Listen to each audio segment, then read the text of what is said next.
बताने जा रहा हूं। नरेंद्र मोदी और इजरायल के पीएम नेतन्याहू दुनिया में ये ऐसे दो नेता हैं जिन्हें किसी ने एक बार छेड़ दिया तो फिर ये छोड़ते नहीं हैं। पाकिस्तान ने पहलगाम करके पंगा लिया तो नरेंद्र मोदी ने पूरे पाकिस्तान में तबाही मचा दी।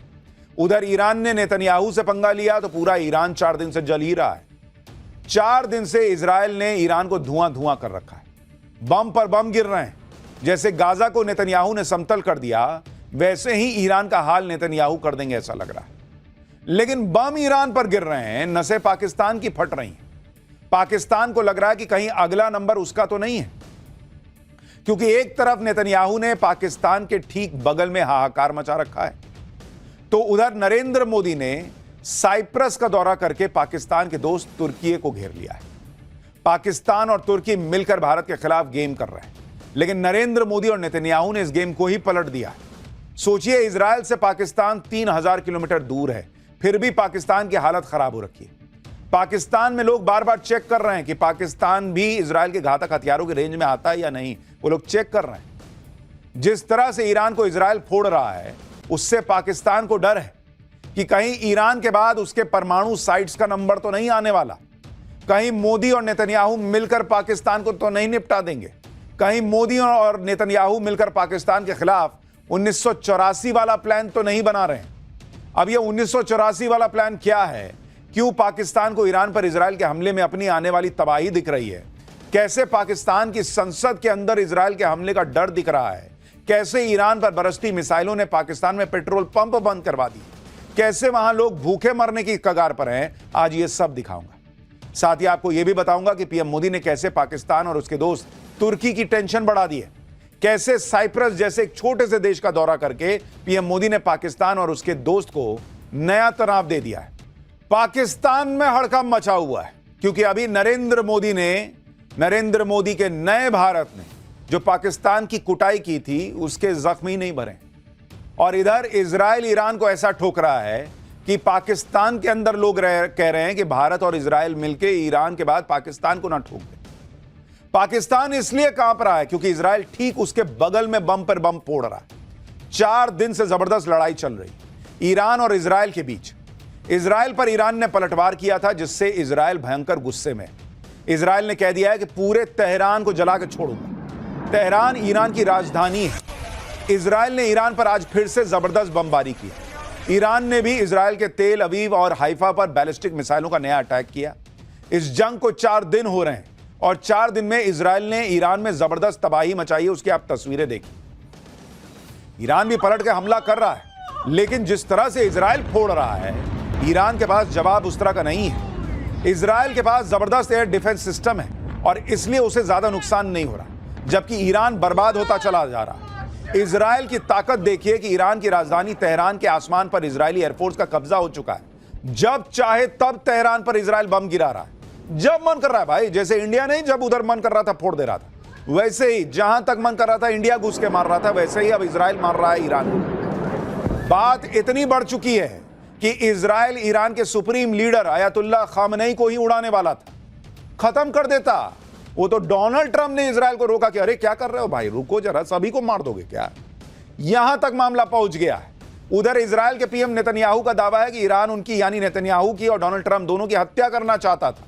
नेतन्याहू का दावा है कि ईरान ने उनकी जान लेने के लिए ऐसी मिसाइल दागी थी जो उनके घर में बेडरूम विंडो तक पहुंच गई थी। यानी इजरायल कह रहा है कि यह हमको मारने वाला है, तो हम कैसे छोड़ देंगे जी?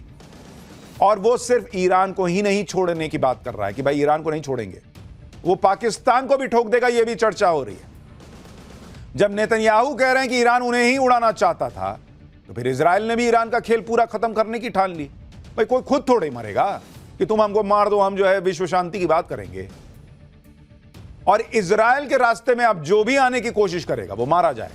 पाकिस्तान इसीलिए डरा हुआ है क्योंकि उसने देखा है कि इजरायल हमास को ठोक चुका है, हिजबुल्लाह की बैंड बजा चुका है, और पाकिस्तान को भी एक वो रोग नेशन मानता है। हिंदी वाला रोग मानिए, अंग्रेजी वाला रोग मानिए, दोनों तो है ये है पाकिस्तान। अब वो ईरान को ठोक रहा है। इजरायल की इस हिट लिस्ट में पाकिस्तान का भी नाम हो सकता है। पाकिस्तान को डर लग रहा है और खुद पाकिस्तान ने इजरायल को उस पर हमला करने की बड़ी और ठोस वजह दे दी।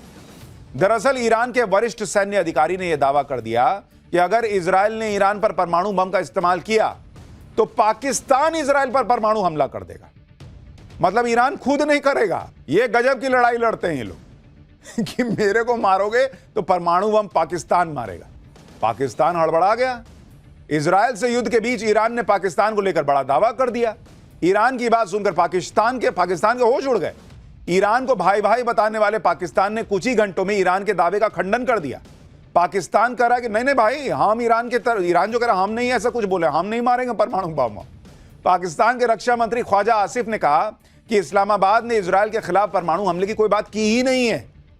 पाकिस्तान की घबराहट को आप इस तरह से समझिए कि पाकिस्तान की संसद में वहां का विदेश मंत्री इशाक डार खड़ा होकर कह रहा है कि नहीं भाई, हम कोई परमाणु बम नहीं फोड़ने वाले हैं ईरान की तरफ से। उनको लगा भाई ईरान तो बोल दिया, अब इसके चक्कर में वहां से नेतन्याहू मारेंगे या यहां से इंडिया फोड़ देगा, तो तुरंत हड़बड़ा गया कि नहीं, हम ऐसा कुछ नहीं करने वाले हैं। सुनिए, पाकिस्तान का विदेश मंत्री संसद में खड़ा होकर कह रहा है कि हम ये सब कुछ नहीं करने वाले। ये पाकिस्तान का हाल है। जो पाकिस्तान अभी कुछ दिन पहले तक कह रहा था कि भाई भारत में पाकिस्तान के हमलों से बड़ा नुकसान हुआ है, और उससे जब पूछा गया था कि आपका क्या सबूत क्या है, तो कह रहे थे सोशल मीडिया पे खबरें चल रही। उसको तब सोशल मीडिया पे भरोसा था। आज कह रहा है कि सोशल मीडिया पे खबरें चल रही हैं कि हम ईरान की तरफ से परमाणु बम फोड़ देंगे, उस पर भरोसा मत कीजिए, सोशल मीडिया भरोसे के लायक नहीं है। वो कह रहा है मेरा बम मेरा भाई, हम काहे फोड़ेंगे ईरान की तरफ से। और ऊपर से कहता है कि ईरान मेरा भाई है, हम लोग भाई हैं भाई, हम तुम्हारे साथ खड़े हैं। अरे काहे के खड़े हो? पाकिस्तान पूरी दुनिया में इस बात की अकड़ दिखाता है कि वो इकलौता मुस्लिम देश है जिसके पास एटम बम। कहता रहता है कि उसका एटम बम मुसलमानों को बचाने के लिए, इस एटम बम से वो पूरी दुनिया के मुसलमानों को बचाएगा। लेकिन बात जब ईरान के मुसलमानों की आई तो सामने इजराइल दिख गया, उसकी हालत खराब हो गई। पीछे पाकिस्तान को दिख रहा है कि इंडिया ठोक देगा, इधर सामने इजराइल खड़ा है, वो कह रहा है कि नहीं हमारे पास एटम बम है तो मेरे लिए ना है, हम थोड़ी इजराइल पे फोड़ने जा रहे हैं। पाकिस्तान खूब माहौल बना रहा था कि जैसे ईरान को इजराइल से वो ही बचा लेगा। पाकिस्तान के रक्षा मंत्री तो अपनी संसद में खड़े होकर ईरान को भाई बता रहे थे, कह रहे थे कि पाकिस्तान हर तरीके से ईरान का साथ देगा। जब साथ देने की बारी आई तो पीछे से पलट के निकल लिए कि कहां, हम नहीं, तुम अपना लड़ो। पाकिस्तान वही वाला दोस्त है जो आपसे कहेगा कि भाई मैं तेरा भाई है, जहां बोलोगे वहां खड़ा हूं, चलो लड़ने चलो। उधर मारा पीटी हो रही है तो यार जरा सा ना मम्मी बोली है सब्जी लेके आने, मैं लेके आता हूं, तुम बड़ो लड़ो, मैं आता हूं, वहीं मिलूंगा चौक पे। वो है पाकिस्तान। और वो क्या लड़ेगा? अभी तो वो खुद ठुका है भारत से, तो वो क्या ईरान से लड़ेगा? और उसको पता है कि भाई उधर से इजराइल इधर से भारत दोनों शुरू हो गए तो हम खत्म हो जाएंगे।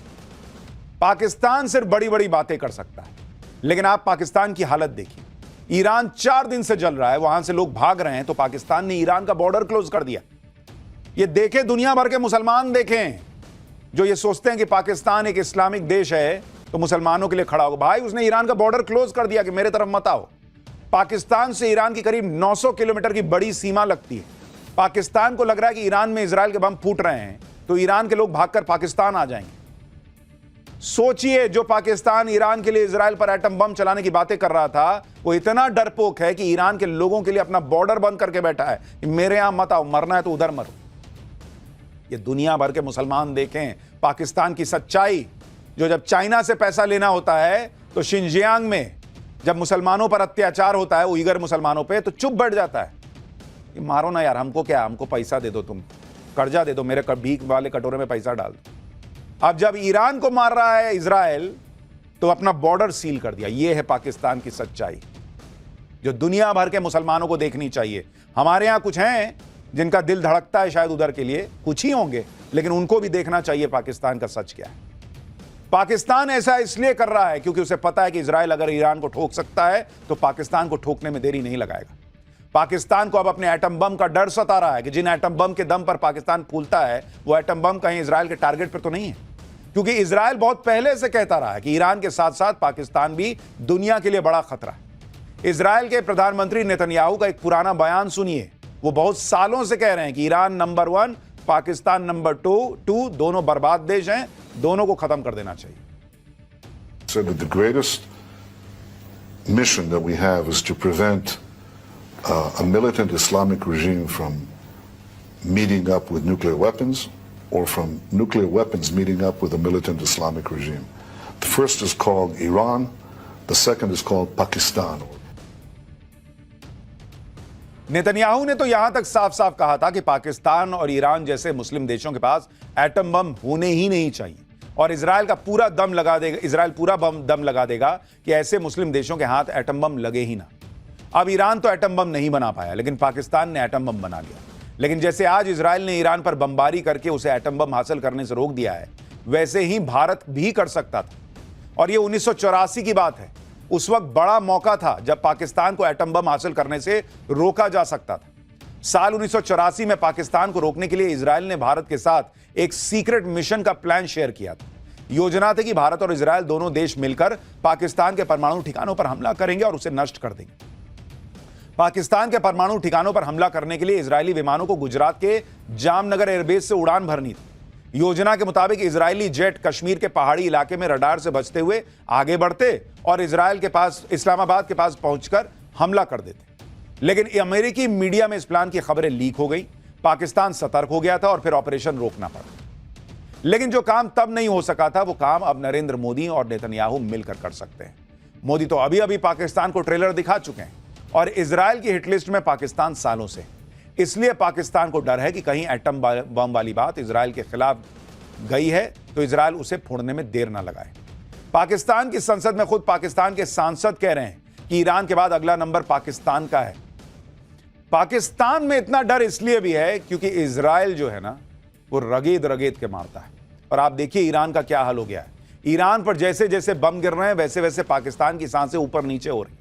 ईरान पर किस तरह इजराइल अटैक कर रहा है, उसका बिल्कुल लेटेस्ट वीडियो आपको दिखाता हूं। इजराइल ने अब से कुछ देर पहले ही ईरान के सरकारी टीवी चैनल पर हमला कर दिया। वो देखिए, वो एंकर पढ़ रही थी, वो भाई वो निकल गई वहां से कि मैं मर जाऊंगी, न्यूज ऑन एयर जाए ना जाए, मैं सीधा एयर में चली जाऊंगी। धमाका होते ही न्यूज एंकर भाग खड़ी हुई। और इसलिए इजराइल से पाकिस्तान खौफ खाता है।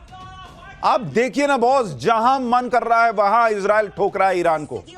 टीवी एंकर वहां से भाग गई भाई कि मैं न्यूज बाद में बताऊंगी, मैं न्यूज पहले बन जाऊंगी, थोड़ी देर और बैठी। तो ये बातें सिर्फ पाकिस्तान के नेता ही नहीं कर रहे, बल्कि पाकिस्तान की जनता भी जानती है कि ईरान के हमले में अगर पाकिस्तान ने जरा भी इधर उधर करने की कोशिश की या इजराइल की तरफ नजर भी उठाई तो इजराइल आंखें निकाल लेगा। पाकिस्तान के लोग कह रहे हैं कि अभी तो जंग ईरान तक है, पाकिस्तान तक भी आ सकती है। आप थॉट प्रोसेस देखिए कि नॉन मुस्लिम कभी मुसलमान का दोस्त नहीं हो सकता, यहूदी कभी दोस्त नहीं हो सकते। तो जाओ ना, जाओ ईरान की मदद करो। क्यों अपना बॉर्डर सील कर दिए? करते ना मदद, बुलाओ ईरान के लोगों को, जाओ लड़ो ईरान की तरफ से खड़े होकर इजराइल से। वहां पैर कांप रहे हैं और यहां यहूदियों को गाली देना है। पाकिस्तान बहुत संभल कर चल रहा है। उसे पता है कि अभी तो ऑपरेशन सिंदूर खत्म भी नहीं हुआ है। अगर इजराइल से भिड़ गए तो उसकी तबाही निश्चित है। और इसलिए पाकिस्तान डबल गेम खेल रहा है। एक तरफ ईरान के साथ मुस्लिम भाईचारे का गेम खेल रहा है, उधर अमेरिका से भी सटने की कोशिश कर रहा है। इसलिए आप देखिए कि ईरान का साथ देने पर पाकिस्तान की सेना चुप है, लेकिन नेता बोल रहे हैं। जिस वक्त इजराइल ईरान पर बम बरसा रहा है, उस वक्त पाकिस्तान आर्मी चीफ असीम मुनीर अमेरिका में है। असीम मुनीर इस कोशिश में है कि कैसे ट्रंप की चापलूसी की जाए जिससे अमेरिका का साथ मिल जाए। इधर पाकिस्तान की सरकार ईरान का खुलकर समर्थन करने की बात कर रही है, लेकिन ऐसे ही डबल गेम खेलकर पाकिस्तान हमेशा फंस जाता है। पाकिस्तान की जनता भी असलियत जानती है कि अमेरिका चीन की मर्जी के बिना पाकिस्तान में पत्ता भी नहीं हिल सकता। इसलिए पाकिस्तान के लोग ही कह रहे हैं कि ख्वाजा आसिफ तो अपनी मर्जी से घर का बल्ब नहीं बदल सकता, वो ईरान का साथ देने का फैसला क्या लेगा? जो पाकिस्तान अपने पैरों पर 75 साल में खड़ा नहीं हो पाया, वो किसी के साथ क्या खड़ा होगा? आज भी भीख मांग के देश चलाता है। पाकिस्तान के रक्षा मंत्री ख्वाजा आसिफ का मजाक तो इस बात पर भी उड़ रहा है कि जिसमें वो साइबर अटैक से आईपीएल मैच में लाइट बंद करवाने का दावा कर रहा है। संसद में खड़े होकर ख्वाजा आसिफ ने दावा कर दिया कि पाकिस्तान के साइबर वॉरियर्स ने स्टेडियम की फ्लड लाइट्स को हैक कर दिया और आईपीएल मैच रुक गया। अब उनके इस बयान पर लोग मजाक उड़ा रहे हैं। कोई कह रहा है कि उन्हें नहीं पता था कि फ्लड लाइट्स वाईफाई से चलती हैं क्या। कोई ये कहकर मजाक उड़ा रहा है कि अगली बार स्कोरबोर्ड भी हैक कर लेना। कैसा देश है भाई। पाकिस्तान में इजराइल के हमले के डर की वजह भारत और इजराइल की पक्की दोस्ती भी है। इजराइल ने पाकिस्तान के खिलाफ भारत के ऑपरेशन सिंदूर का खुलकर समर्थन किया था। इजराइल के हेरॉन MK2, हेरोप और स्काई स्ट्राइकर ड्रोन्स की मदद भारत ने पाकिस्तान की धज्जियां उड़ा दी थी। इतना ही नहीं, पाकिस्तान में तो यह भी चर्चा थी कि ऑपरेशन सिंदूर के वक्त भारत के अलग अलग 6 एयरबेस पर इजराइल के डिफेंस एक्सपर्ट्स भी मौजूद थे। इसलिए पाकिस्तान में यही चर्चा है कि इजराइल और इंडिया एक हैं, दोनों मिलकर पाकिस्तान को ठोक देंगे। ऊपर से पाकिस्तान खुद क्या किसी का साथ देगा, वो खुद को ही संभाल ले, यही बहुत बड़ी बात है। क्योंकि आप पाकिस्तान से आई तस्वीरें देख लीजिए। ईरान और इजराइल की जंग के बीच पाकिस्तान में पेट्रोल पंप पर लाइन लग गई।